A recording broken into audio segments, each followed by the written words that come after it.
매각길, 첫 매각길이 이제 돼갖고 여기서 이제 진행을 하는데 대개 보면 한 번 유찰되고 낙찰이 돼요. 통상적으로 보면 지금 아파트는 신권에 낙찰이 많이 돼요.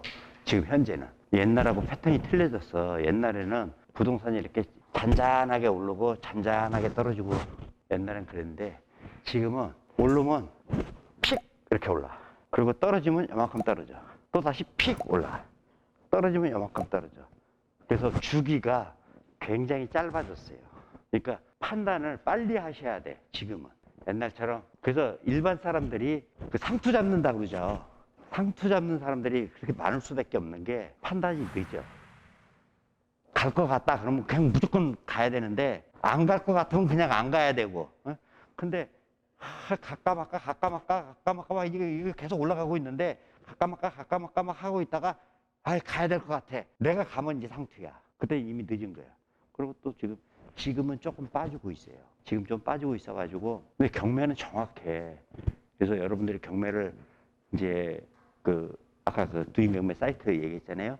그 과거 낙찰 사례들을 이렇게 보면 10명 들어왔냐, 5명 들어왔냐, 2명 들어왔냐 이렇게 보고 낙찰 가격을 이렇게 보면 어떤 차이가 나냐면 오르는 타이밍하고 떨어지는 타이밍을 금방 읽어낼 수 있어. 그게 뭐냐면 1등하고 2등하고 금액 차이가 나요. 낙찰 결과를 보면. 그러니까 한두 개는 그럴 수 있지만 대체적으로 다 그래, 물건들이. 이게 어떤 시기에 나타나는 현상이냐면 부동산이 오르거나 떨어질 때 나타나는 현상이야. 그러니까 오를 때 어떤 사람들은 오른 거를 알고 금액을 높이 써.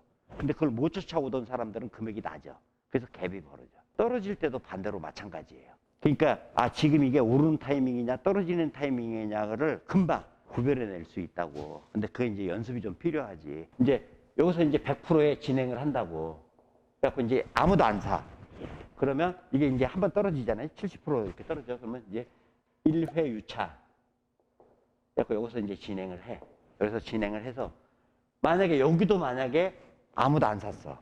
그러면 또 떨어져. 30%가. 그래서 예를 들어서 뭐 2회 유찰 되는데 되게 이제 여기서 이제 한번 떨어지고 나면 낙찰 돼요. 근데 만약에 이제 한 번 더 떨어졌다고 쳐봐. 2회 유찰. 이렇게 되면 내가 입찰 갔어. 떨어졌어. 그러면 이제 다른 물건 또 검토하는 거고 만약에 이 물건이 예를 들어서 이제 우리가 지금 이제 경매에서 하는 거는 거의 한 90%는 뭐를 하냐면 이제 뺑뺑이 물건 찾아서 분석하고 이거 계속 이거 하는 거야. 그래서 이제 물건 찾아서 괜찮은 거 있으면 이제 현장 조사도 하고 이제 현장 조사하는 거 좀 이따 얘기할게.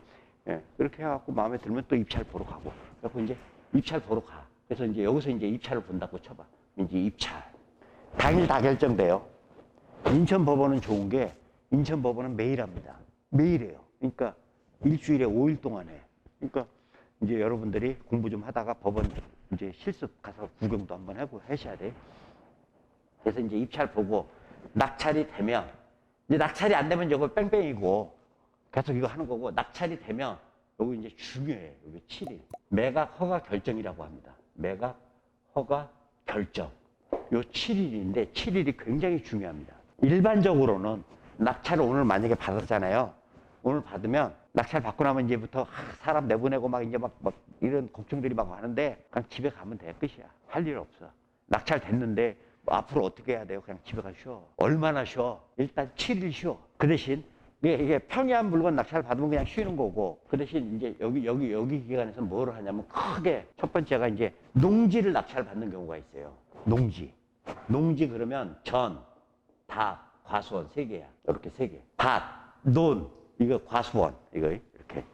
요걸 받으면 농취증을 제출해야 돼. 농취증, 농지 취득 자격 증명의 준말인데 농취증을 제출해야 돼. 그래서 요거 낙찰 받으면 이제 요 기간에 농취증을 제출해야 되고 어렵지 않아요. 그냥 읍면 동사무소 가갖고 그 대신 이제 요걸 낙찰 받잖아요. 그러면 입찰 끝날 때까지 기다려야 돼. 아파트를 내가 다른 걸 낙찰 받으면 낙찰 받고 그냥 집으로 가면 돼. 근데 요 농지를 만약에 받았다 그러면 집에 가면 안 돼.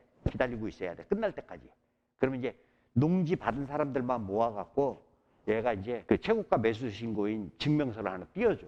낙찰 받았다고 증명서를 하나 띄워줘. 그 서류가 있어야 돼. 그 서류를 가지고 동사무소나 이런 데 가가지고 이제 농취증을 발급을 받는 걸 신청을 하셔야 돼. 그것까지 해야 돼. 이건 나중에 다시 말씀드릴게요. 농지. 두 번째로 가장 중요한 게 뭐냐면, 예를 들어서 1억 5천 내가 쓰려고 썼는데 1억 5천을 쓴 게 아니라 15억을 써버렸어. 그럼 이제 대박이 지금 자기가 잘못 쓴 거 알잖아. 그 순간 이거 잘못 썼다고 얘기해봐야 소용없어요. 법원에서 안 받아줘요. 그러면 이제 요 기간에 뭘 하냐면 낙찰 무효. 이걸 매각 불허가 신청이라고 그래. 매각 불허가 신청. 요걸 하셔야 돼요. 요 두 개. 그 다음에 이제 하나 더 한다고 그러면 세 번째로는 뭘 하냐면 기록 열람. 기록 열람이라고 그래요. 우리가 지금 입찰 검토할 때 뭐 감정평가서도 보고 아까 매각 물건 명세서도 보고 이제 막 현황조사서도 보고 할 수 있거든요. 근데 그거는 경매 계장이 원본 사건 기록을 갖고 있어. 거기서 발췌한 것들이야 지금. 근데 원본을 볼 수 있어. 우리가 이제 등기부 등본에 막 압류 막 이렇게 해갖고 세금 뭐 이렇게 뭐 저 등기부 등본에 나와 있잖아요. 압류의 금액이 얼마인지 몰라 경매할 때. 근데 압류의 금액이 중요한 경우가 있어요. 그러면 이제 압류 금액이 얼마인지를 확인하고 싶어야 되는데 확인을 어떻게 해? 경매계에서 낙찰 받고 경매 계장한테 가. 담당자가 경매 계장이에요. 그래갖고 1개, 2개, 3개, 한 30개까지 있어, 인천은. 그래갖고, 아, 내 물건이 25개네? 그러면 25개 계장을 찾아가가지고 낙찰 받고 찾아가. 그러면 이제 경매 계장이 누구세요? 하고 물어봐. 아, 저 사건 번호 몇 번? 낙찰자입니다. 그래, 왜요?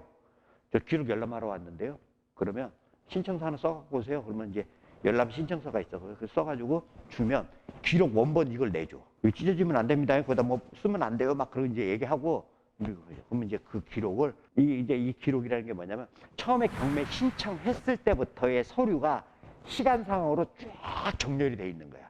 우리가 보는 건 그 중에 필요한 거 몇 개만 본 거고. 그 이제 딱 이게 열람하는 거지 이제. 열람해서 필요한 것들. 서류상에 문제가 있는지 없는지를 검토하셔야 돼. 그렇게 하고 하나 여기 네 번째는 뭐냐면 이 서류상으로 이제 검토를 해. 그래갖고 이제 검토했는데 문제는 없어. 그러면 이제 현장 방문. 왜 이게 지금 왜 여기서 이거 현장 방문을 얘기하냐면 요새 경매하는 사람들은요 집을 구경을 안 하고 해. 집을 들여다보지를 못하고 경매를 한다고. 그래갖고 이제 그 입찰자 입장으로 가면 막 안에서 막 쌍욕하고 그래요. 뭐 사람 괴롭히지 말으라고 막 하는데 낙찰자 신분으로 가서 두들기면 쌍욕하지 않습니다. 임차인들은 이제 무슨 문제가 생기냐면 이사비 좀 받아야 돼. 거기서 자기가 조금 더 살면서 이사 갈 때를 알아봐야 된단 말이야. 그래서 이사할 시간하고 비용 문제가 생기기 때문에 이걸 주는 사람들은 낙찰자가 주잖아. 그러니까 낙찰자한테 잘 보여야 된다고.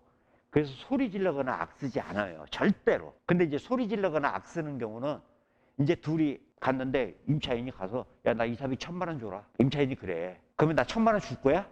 안 줄 거잖아. 그래갖고 이제 그 후서부터는 서로 악수고 이런 일이 벌어지지만 첫 만남에서는 악수고 하는 일은 안 벌어진단 말이야.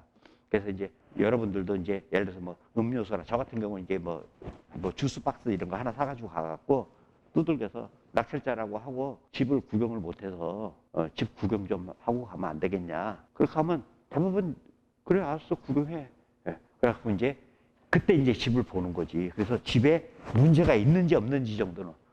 혹시 집에 뭐 불편한 거나 뭐 문제점이 있으면 얘기 좀 해주세요. 근데 여러분들이 실수하는 건 뭐냐면 조급증이야, 조급증. 낙찰 오늘 받았잖아. 가갖고는 대부분 되게 다 뭐라 그러냐면 야, 너 이제 내가 낙찰 받았으니까 너 이사 언제까지 나갈 거야. 그렇게 먼저 얘기를 해. 그러니까 걔가 뚜껑이 확 열려요, 바로요.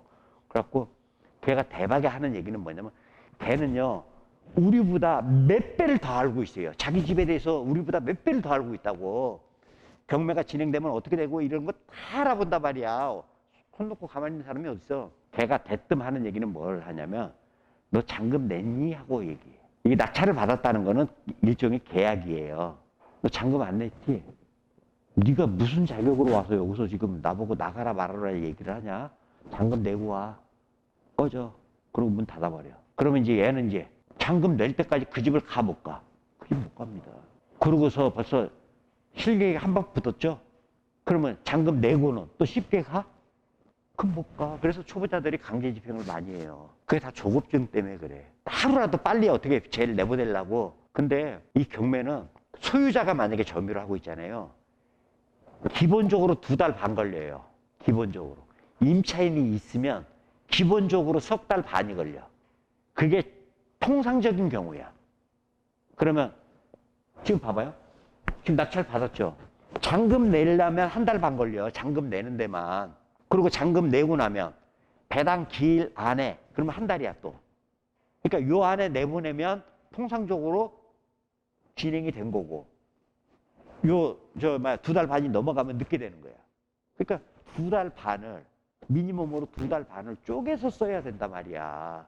쟤를 계속 만나서 얘기를 해야 되니까 협의를 해야 되니까 그 두 달 반을 쪼개서 써야 되는데 첫날 가서 다 모든 걸 끝내버리려고 그러니까 후유증이 생기는 거죠. 어쨌거나 등에 현장 방문해서 집 상태 보고 집이 근데 천정이 내려앉았어. 그럼 잔금 내?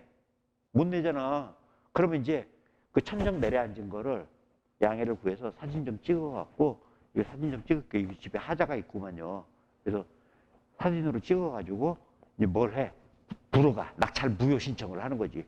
야, 이거 집이 내려앉았어. 그렇게 해서 빠져나올 수 있는 거를 요 기간 7일 안에 하셔야 돼. 굉장히 이게 중요해. 그래서 이제 우리는 낙찰을 받으면, 봐봐요. 지금 여기서 이제 낙찰 받았잖아요. 입찰하고 낙찰 받았잖아요. 그럼 우리는 여기서 낙찰 받았다고 얘기하지만 법에 의한 낙찰은 여기가 법에 의한 낙찰이에요. 예를 들어서 채무자는 자격이 안 돼. 근데 채무자가 낙찰 받았어. 그러면 그건 걸러내야 되거든. 걸러내야 될 시간이 필요하다고. 그게 7일이에요. 그래서 근데 우리는 이제 채무자는 아니잖아. 자격이 안 되는 거 아니잖아요. 그래서 요 7일 동안은 그거를 하는 거예요. 굉장히 중요합니다. 근데 대개는 문제가 없어. 그러니까 할 일이 있어요, 없어요? 아파트 받으면 할 일이 없는 거야. 그냥 집에 가는 거야. 그리고 그냥 주스 하나 사가지고 가서 집이나 방문해서 그리고 이제 기록 열람 한 번도 안 해봤다고 그러면 기록 열람 기록 전체 기록이 어떻게 생겼는지 구경도 좀 하고 복사 마음대로 할 수 있어. 복사 마음대로 했는데 주민등록 번호가 기재된 거는 복사가 원래 원칙적으로는 안 돼요. 일단 이 기록 이거 하시고.